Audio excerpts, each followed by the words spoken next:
So now let's see some techniques for evasion, starting with IDS. Now, you probably will not manually do some of these things.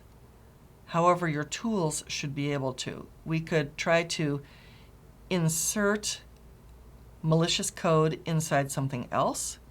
We could run a denial of service just so it kind of blinds the IDS. We could try to obfuscate our code, jumble it up, scramble it around, use Unicode, something that the IDS just doesn't recognize the signature. We could, again, decoy by creating all sorts of false positives so that the IDS is too busy with bogus false positives. We could do something called session splicing, where we basically fragment up our connections and then we put them back together. We could obfuscate using Unicode, which we've talked about elsewhere. We could break up the data with fragments. You know, you have the packets in such small fragments that they don't match any signatures. Or you could do denial of service by having fragments that overlap and the IDS gets confused. You could put in invalid reset packets. You could set different time to lives on packets. You could set different TCP flags. You could have shellcode that keeps changing itself. You could have shellcode in ASCII, so it just looks like a text file. You can have all sorts of attacks at the application layer. You could desynchronize clients before or after they make connections. You could use encryption, and you could flood, which is basically like a denial of service. So these are all different ways to either confuse or distract the IDS so that it can't dig out what you're doing in the midst of all the junk. One way to evade firewalls is to identify firewalls and to identify not only the type of firewall, but also what's hiding behind the firewall. And there are several ways of doing it. You could scan the firewall itself to see if the firewall itself has any open ports for, say, management. Chances are good it has VPN ports open. And maybe it will identify itself just by the way it responds to your scan. You could try to banner grab, although a good firewall will not have any kind of banners, and nor will it allow client banners or service banners to go through it. The older style firewalls, the stateless firewalls, the packet filtering firewalls, you could do something called firewalking. Firewalking is a special kind of trace route that allows you to, it's sort of a combination port scan and trace route, where I'm here on some box here. I have no idea, I have a router with firewall rules. I frankly do not know what's behind it at all. So what I do is I port scan. Now the problem with a port scan, when you're port scanning a firewall, we've talked about in port scanning before that if you get no response of any kind back, then and you know that the host is live, then that port has been protected by a firewall. It's what we call filtered. We know that we can do ARP discoveries to discover if that device is live. Firewalls generally don't stop that because they can't fully stop any traffic. I mean, they've got to allow some IP traffic to go through. So we know that the host is alive by doing discovery. And yet when we try to scan, we see no open, we get no response, which tells us that that host is firewalled. If the host has a software firewall and the host is offering services, it should have little openings in the firewall for the ports for the services it's supporting. Now, maybe the firewall is not the end host. Maybe it's an appliance in the middle and there's something behind it that it's protecting. Now, you've got a couple of options. If the firewall is doing network address translation, then the open port here will then forward to the open port here, which means if you scan this, you'll see TCP open. If, however, it is not doing network address translation, if it is doing simple routing and just simply blocking certain ports, when you do a scan on this address, we're expecting responses back.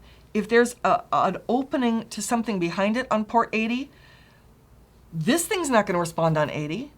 And at the same time, you're not trying to go to an address behind it. So you're not going to get any response on 80 either. So what you do is we do a technique called firewalking. Firewalking is you already know that there are some resources deep inside the network, and you're guessing at IP addresses.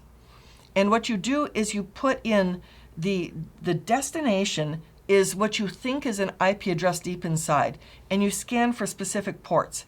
And you set a time to live on the packet, and there are tools that will firewalk. So the first thing is set time to live packet 1, which will let us know what is our first firewall, and then, or packet filtering router. Then time to live 2, anything in a hole is going to go through that first firewall to the second firewall, and then we can see if there's a response. If we still don't get a response, we time to live 3 to see if there's an even farther thing inside. So what you do on your firewalker is you try to time to live 1 and see what kinds of ports are open. Then you try to time to live 2 to get past this to the next thing, see if there are ports are open. You time to live 3 to get past this thing to see what ports are open, all the way down till we actually hit the destination server. Now, this technique only works if there is pure routing and no network address translation. So it might work on an internal network. It's probably not going to work if you're out on the internet, because almost exclusively now, our external firewall will network address translate. So firewalking won't work against it. Still, this was a technique that was very, very popular, worked very well against the early stateless packet filtering routers before we had NAT translation. How do we evade a firewall? Well, we spoof IP addresses. We source route. And source route is simply the sender saying, I'd like to take this route, please, as opposed to the router saying, you will go this route. Source routing is permitted in TCP/IP, but should not be permitted in a secure implementation. You could have little teeny tiny fragments that will just get through and not match any sort of signature. You could bypass blocked sites by using an IP address rather than a URL. You could bypass blocked sites using anonymous website surfing sites, or bypass a firewall using a proxy server, or have them come out to you. That'll evade a firewall.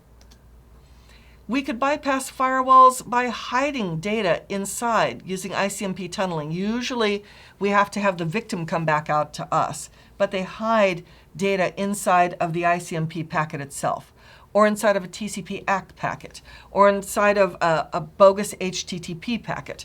Or we could just have it go through some encryption, an SSH tunnel, or an HTTPS tunnel. Or we could use other systems. We could have them come out to us going to some external system. We could have man-in-the-middle attacks. We could have content hidden inside of legitimate seeming payloads. So there are a number of tools that will try these different techniques. So here are the firewall evasion tools: Traffic IQ Pro, TCP over DNS, Snare Agent, ACK Command, which is command line, Tomahawk, Your Freedom, Adelair Web Firewall Tester. They'll use these different things. G-Tunnel, Hotspot, Shield. There are actually more than just this. But you should try tools to see if they can use any of those techniques we discussed. There are any number of packet fragment generators besides good old Nmap: Colasoft, Comview, HPing3, MGen, NetInspect, Ostinato, FPing3, NetScans Tool Pro, PKT Gen, Packeth, Packet Generator, just a few examples of things. And they're used specifically for testing firewalls. You know, quite honestly, firewalls are a lot of work. You're far better off trying to social engineer someone on the inside to make a connection back out to you. I mean, if you are limited for time.